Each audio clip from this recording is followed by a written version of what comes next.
Okay, so ready to dive into this 30-day mindfulness challenge? Let's do it. Mindfulness seems to be like the word of the decade, right? But what I appreciate about this book, Yeah.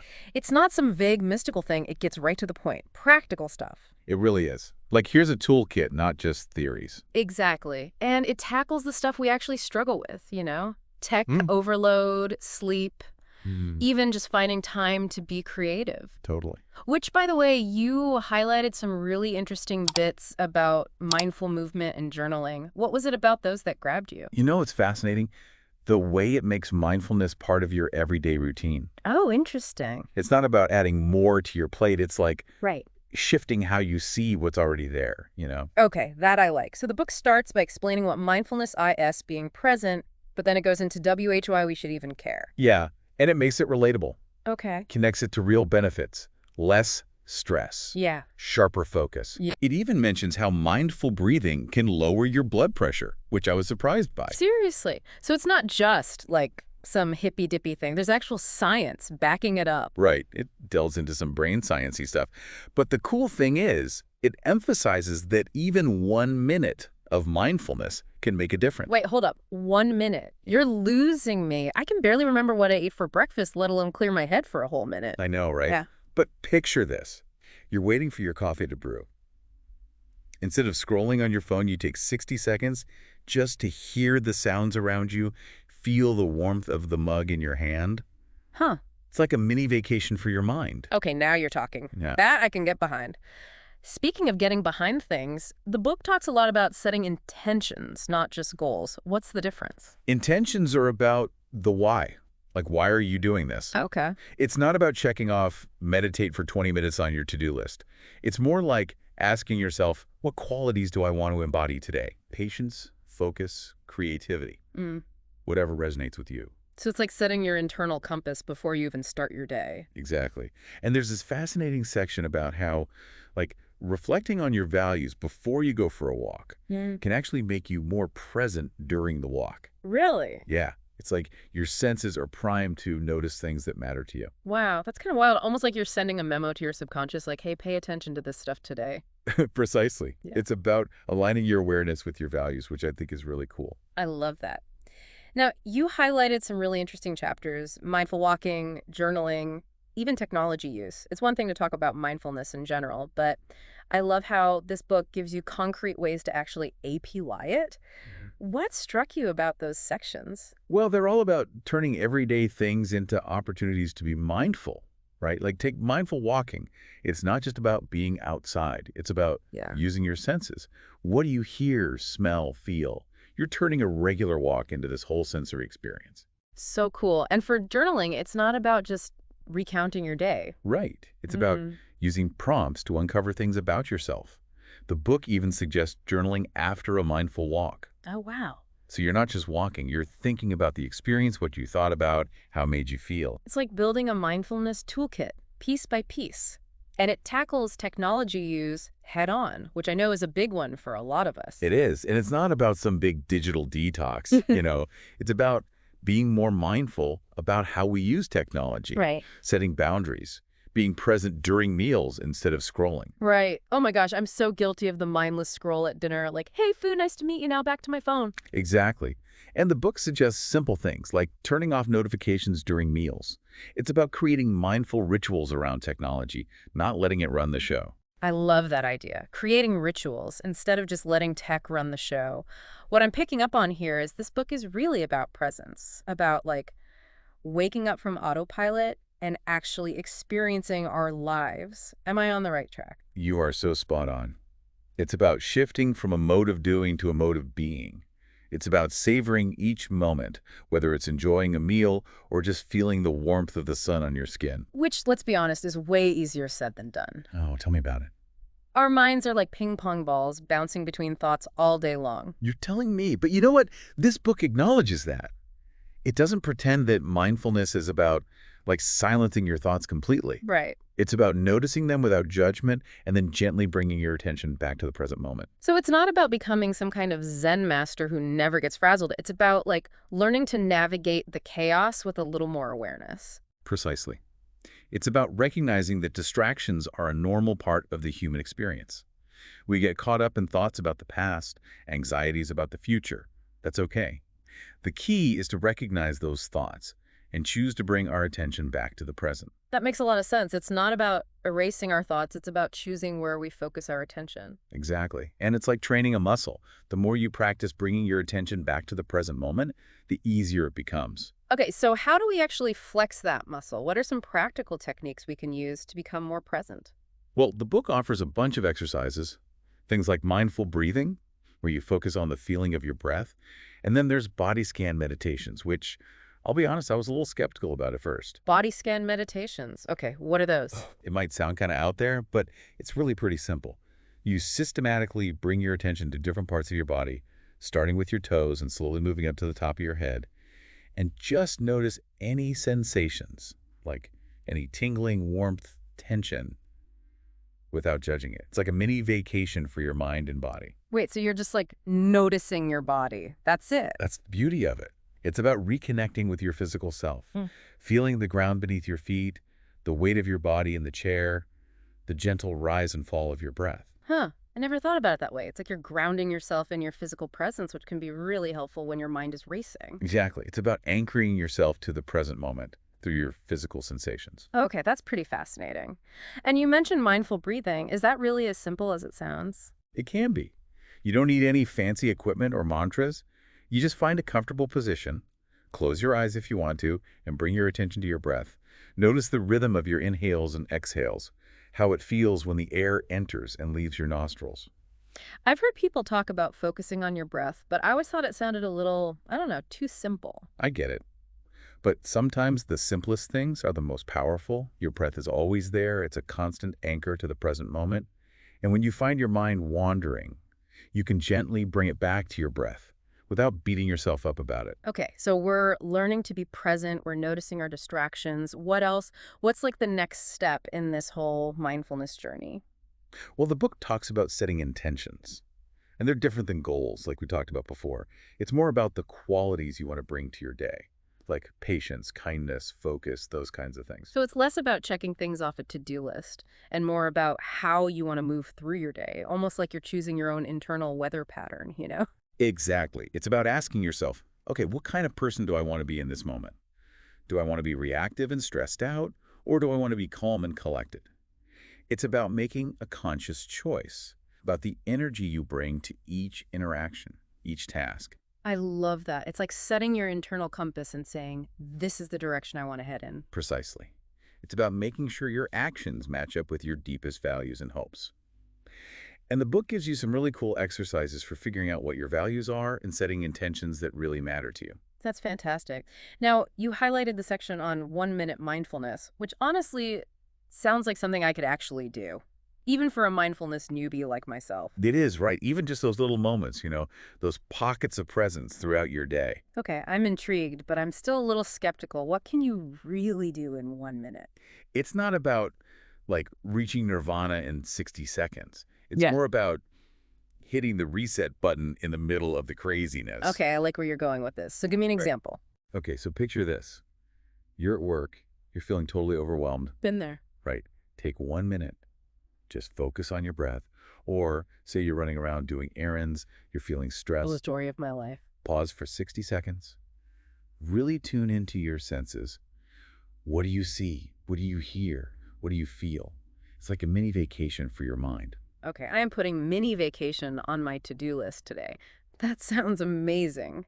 Now, you mentioned mindful breathing, but what are some other examples of these like 1-minute mindfulness exercises? They're much simpler than you might think. Of course, there's the mindful breathing, like we talked about, but there are also things like sensory awareness breaks, like I just mentioned, Hmm. and even just a quick body scan. We touched on body scans earlier. How do those work again? Oh, it's easy. You just bring your attention to different parts of your body. Start with your toes and slowly move upward.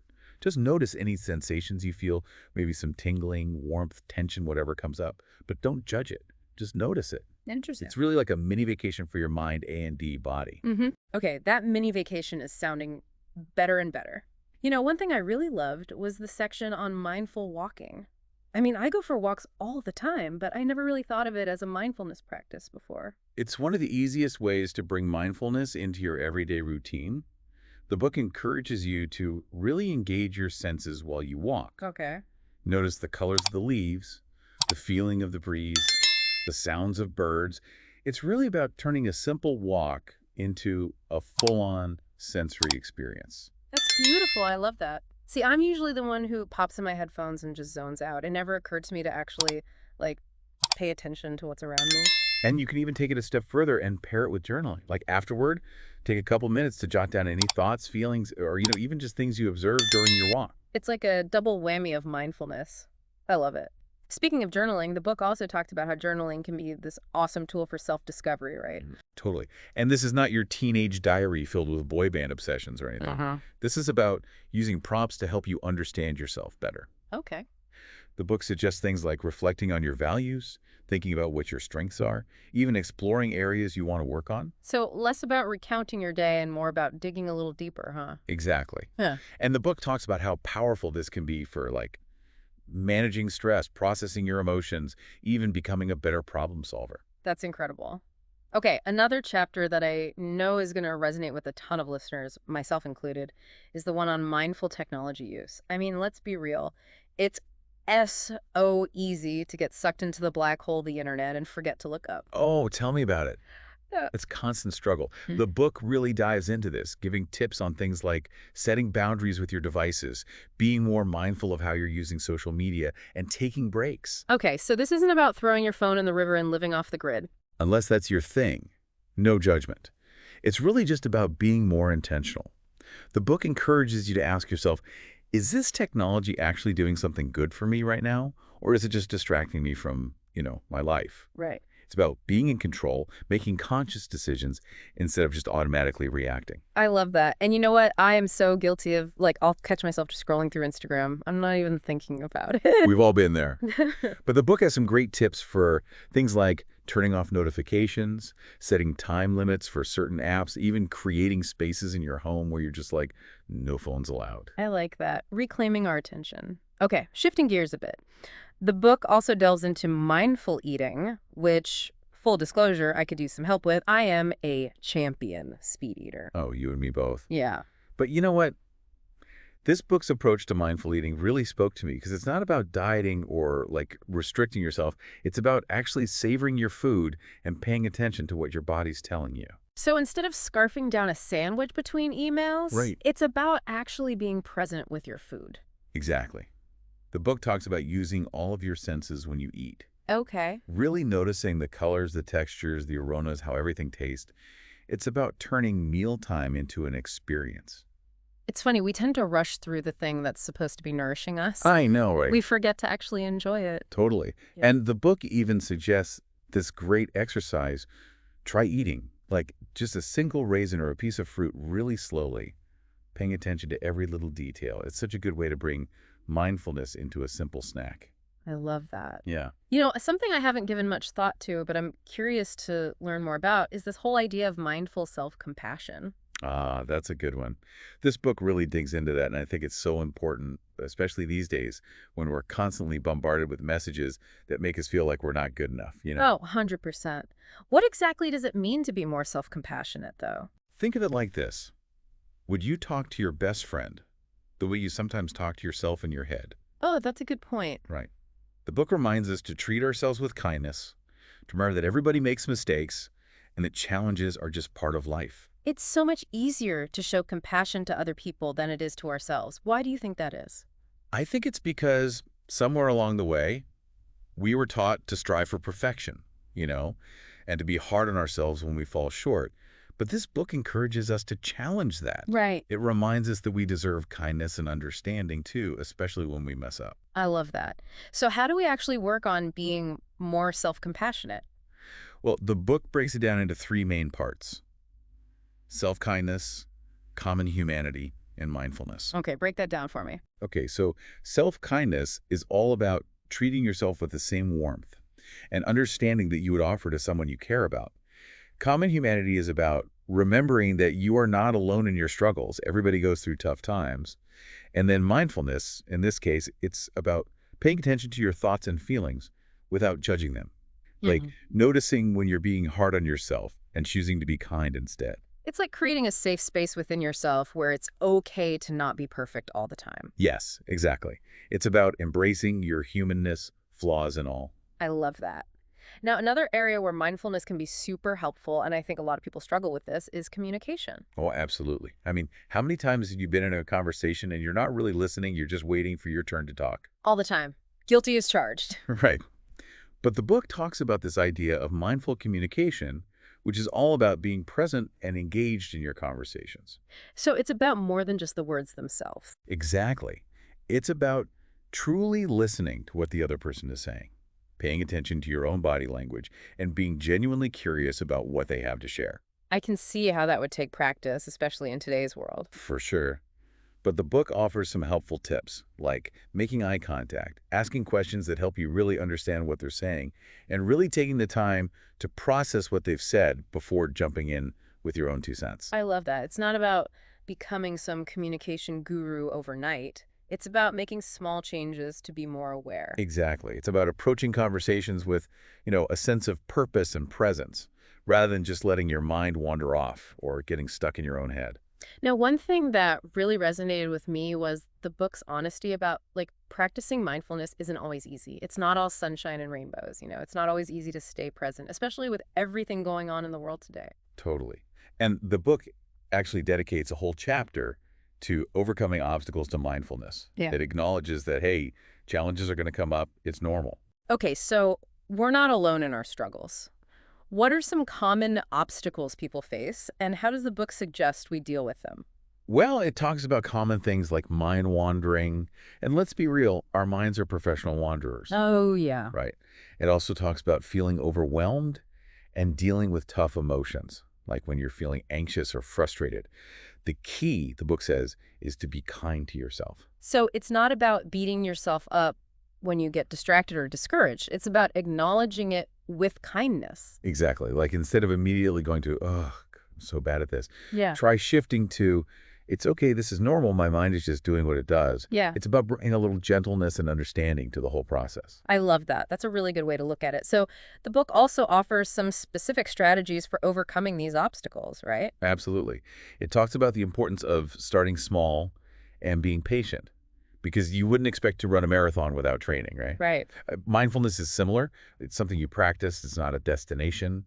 It's about building those mindfulness muscles, right? Exactly. What other tips does the book suggest? Yeah, what else? Well, it talks about setting yourself up for success by creating an environment that supports mindfulness. So like finding a quiet space in your home where you can do some mindful breathing exercises or meditate without distractions. And then also trying to set aside a specific time each day for mindfulness, even if it's just for a few minutes. So making it a priority, Yes. not just something you squeeze in if you happen to remember.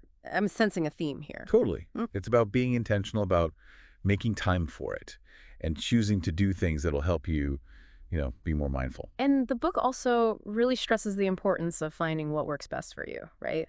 Like what works for me might not work for you, and that's totally fine. Absolutely. Yeah. There is no one right way to practice mindfulness. Experiment with different techniques, explore different kinds of meditation, try mindful movement like yoga or Tai Chi, see what feels good in your body and your mind. Yeah. The important thing is to find something that you enjoy and that you can actually stick with. Yes, exactly. It's about making mindfulness your own. It's funny, as we've been talking about all this, the thing that really stands out for me is how this book really drives home that mindfulness isn't about trying to be someone else. Yeah, totally. It's about being more fully yourself. It's like it's not about reaching some perfect state of enlightenment or whatever. It's really just about showing up in your own life exactly as you are right here, right now. Yes. And bringing that kind of presence to, well, everything, our morning routine, how we use our phones, even just how we eat. It's about really waking up to how much is actually going on in our own experience. Totally.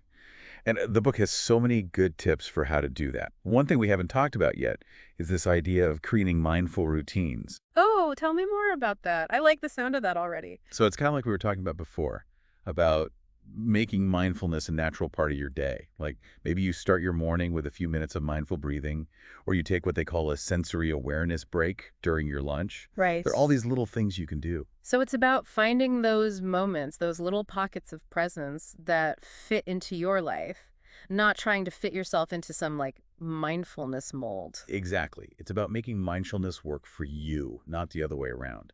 It should feel good, not like another chore on your to-do list. That's such a good point. And the book encourages that too, right? Like being playful with it, trying different things, seeing what sticks. For sure. It's about figuring out what you enjoy, what helps you feel more connected to yourself, you know, and to the world around you. Maybe it's gardening or maybe it's dancing or just like really listening to music when you put on a song you love. Mm, There's no wrong answers here. I love that. It's a good reminder that mindfulness doesn't have to be so serious all the time. Right. It's okay to have some fun with it. Exactly.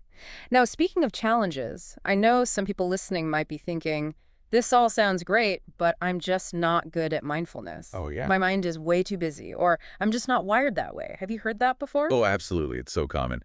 But this book reminds us that mindfulness is a skill, just like anything else. Right. And just like any skill, it takes practice. Some days will be easier than others. Some days you'll feel like you can conquer the world. And some days it'll feel like your brain just won't stop buzzing. And you know what? That's totally fine. It's about being kind to ourselves through the process, right? Exactly. Give yourself the same grace and understanding that you would give a friend who's learning something new, right? You wouldn't berate them for struggling. You'd encourage them to keep trying. Be your own best cheerleader. That's so important. So what you're saying is even just a little bit of mindfulness is better than none at all, right? 100%. Start small, try to be consistent, and celebrate your wins along the way, no matter how small they might seem. I love that. Okay, before we wrap things up, I want to circle back to one more thing that I know is super relevant for all of us. And that's, of course, mindfulness in our digital lives. Ooh, yeah, that's a big one. Yeah, It's tough, right? We live in a world that is constantly begging for our attention. constantly. It's like our phones are practically glued to our hands these days. Pretty much. So how do we navigate this whole digital world, without having to go full on Luddite and toss our phones in the ocean? Right. Well, the book offers some really helpful and realistic strategies, like, setting some boundaries around our tech. Maybe designate certain times a day as phone-free, or create tech-free zones in your home, like no phones at the dinner table. Ooh, I love that. Yeah. What about social media? Any tips for being more mindful on like Instagram and all that? Yes. The book really encourages us to start paying closer attention to our social media habits. Okay. How much time are we actually spending scrolling? How does it make us feel afterward? Because we often don't even realize how much it's affecting our mood, Yeah. you know? Oh, for sure. So it's about being more intentional with social media, choosing to engage with it when it feels good, and stepping away when it doesn't. And that includes who you follow, too. That's a good point. I've definitely unfollowed some accounts that were causing more stress than joy. Exactly. It's about curating your digital space to be a place that feels good. I love that. The more we talk about this book, the more I realize it all comes back to reclaiming our attention. It's like we've given away this precious resource, our ability to focus and be present to our phones, to our never-ending to-do list, to all the noise of the world. It's so true. But this book reminds us that we do have a choice. We have the power to decide where our attention goes. Yes. We can choose to get swept away by it all, or we can choose to pause, to breathe, to be present with what is. And I think that's a really empowering message. It really is. Well, for anyone listening who's feeling a little overwhelmed or distracted, or maybe you're just curious about this whole mindfulness thing, I cannot recommend the 30-day mindfulness challenge enough. It's practical, it's easy to understand, and honestly, it's a breath of fresh air. It really is. It can help you create a whole new relationship with yourself, with the world around you. It's a game changer for sure. Absolutely. And the best part, you can start right now in this very moment. You don't need any fancy equipment or a special meditation cushion or anything like that. Just take a deep breath. Notice the sensations in your body. Feel your feet on the floor. That's mindfulness in action. Beautifully said. And remember, it's not about being perfect. It's about the practice. Be kind to yourself along the way and enjoy the journey. Thank you very much.